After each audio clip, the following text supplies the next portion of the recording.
안녕하세요 everyone. In today's video, I'm going to be showing you guys how to make Cendol version number 2.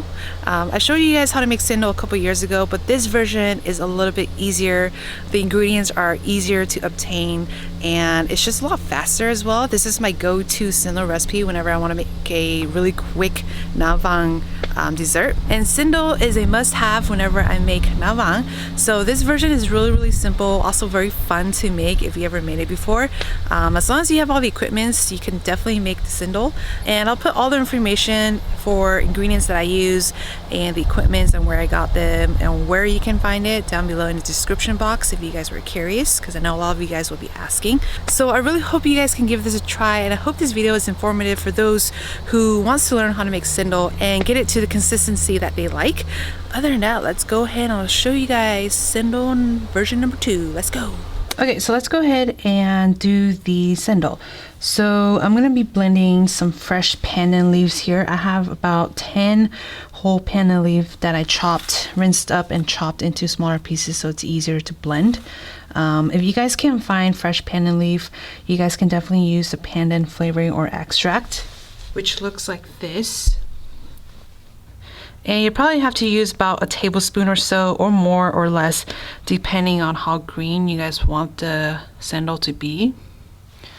But we're going to be using some fresh pandan leaves today just because it gives it that really nice kind of grassy, vanilla-y flavor. So yes, I'm using 10 whole pandan leaf chopped up. We're going to go ahead and blend this up. Go ahead and just drop the pandan leaf in here. Just as much as you can fill it up. We'll probably have to do 2 rounds of this since it's not big enough. And I'm going to be using a total of 6.5 cups of water. So I measured all the water already, and the water that I measured, I'm just going to pour it into the pandan leaf here to help it blend.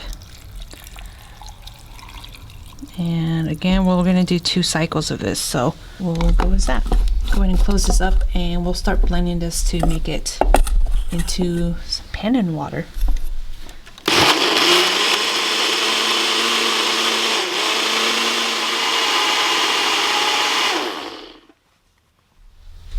Okay, that's good. So I have a strainer here over a bowl. I'm just gonna go ahead and strain the pandan that we blended up.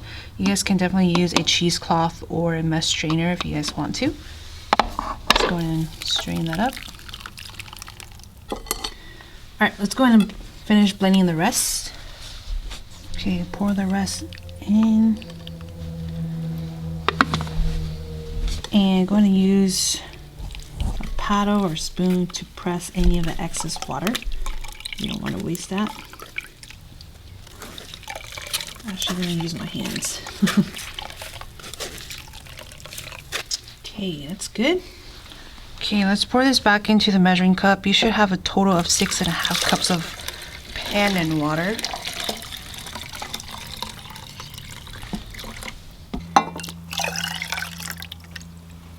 Alright, so that is 6.5 cups of pandan water all together. Let's go ahead and measure out the dry ingredients. Alright, so I have a big pot here that we're going to be cooking the Cendol in, and in there we're going to be adding some mung bean starch, and this is about a cup of mung bean starch. Go ahead and drop that in. And this is the bag that I'm using, mung bean starch here. You guys can find this at most local Asian grocery store. They will have it. You can also find it at like a lot of Korean grocery market. They also carry it. If not, you can also look online. It's pretty easy to find online. And then we're going to be adding some rice flour in there as well. This is the one I'm using. We're going to add in some sugar and a little bit of salt. Add in all of the pandan water that we did. Go ahead and mix this up. Alright, so at this point the color is not to my liking. So I'm going to be adding some of the pandan flavoring in there just to give it a little bit of that darker green color. Probably like a teaspoon of it or so, just to give it a little bit more of a darker green. Just going to eyeball it. Okay, that looks pretty good. Mix this up.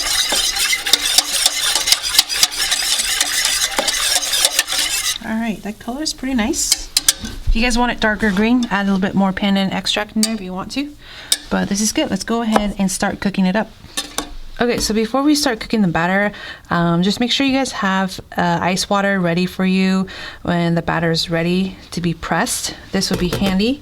I also have my Cendol press here ready to go. This is our Cendol press that we're using. We bought this at our local Thai grocery market. You guys can find a Cendol press online as well if you guys still can't find it at your local Asian grocery store. It's called a Cendol press, and you guys can definitely find one online. It has the press here. I'm gonna use this. If you guys can't find one, you can also use a potato masher here with the holes underneath here as well. This one works just as well. So it's just a little bit smaller to use, but it will work. So what I'm gonna do is, since the Cendol press has these holes, like little handles on the side, my dad actually built me these little PVC pipes here to support it over the actual container that I'm gonna press in. And this right here, it's gonna help it stand so that I can just pour it in and press it as I go, which is pretty convenient, and it doesn't touch the water. So that's pretty cool. I'm gonna keep that there, and let's go ahead and start cooking the Cendol. Okay, I'm gonna turn on the heat, and it's gonna be under like medium-high heat, just so that it can start heating up slowly. And we're just gonna cook this up until it becomes nice and thick. Make sure you stir as you cook this, because if you don't, a lot of the starches will settle to the bottom and they will burn. So this process does take a little time, and you always have to keep an eye on it and keep stirring it, or else you're gonna get burnt bottoms. I'm gonna cook this, it'll probably take about 8 to 10 minutes for it to thicken up. So yeah, we'll come back in about a couple minutes to check how this is doing. All right, this is starting to steam up and heat up. I can see a little bit of the rice flour and the mung bean cooking up. You can see a little bit lumps of it in there. Once it starts getting hotter, the process is gonna go really fast. So at this point, just keep an eye on it.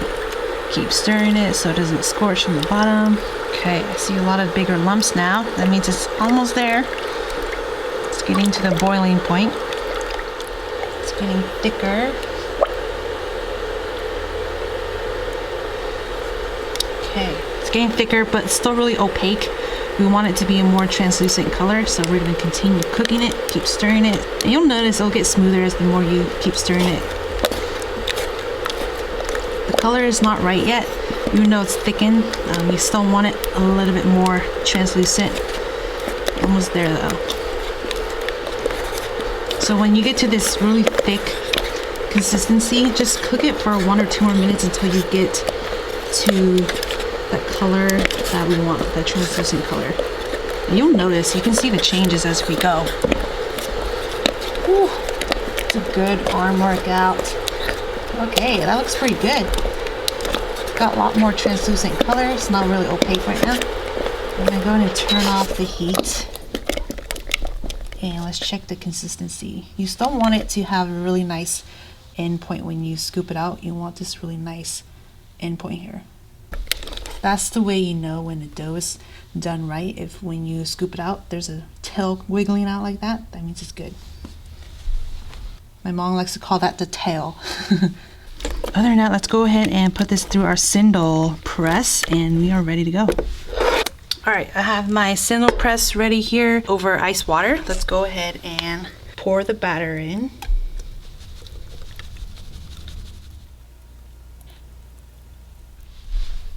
Okay, go ahead and press as you go. Depending on how long you guys want this, you can put more pressure, go shorter on the pressure, go longer on the pressure. It's up to you guys. But at this point, go ahead and press it to see how long you guys want the Cendol to be.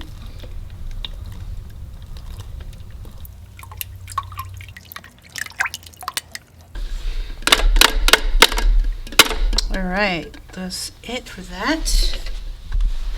Alright, let's show you guys what it looks like. What? Oh my gosh. But yeah, this is what it looks like. Nice. Yeah, Cendol looks weird, but it's such a fun type of dessert to consume. My mom says that if you do it right, the Cendol should have a nice tail. I'll show you guys what I mean by that. This end here are kind of pointy and thin. That means that the batter was made nicely. Cool. So this is it for the Cendol. This one is a lot easier than my other recipe, so I hope you guys can give this one a try and let me know if this one works for you guys. I know a lot of people have struggled making Cendol, but this recipe works really well for me, so I hope this one works really well for you as well.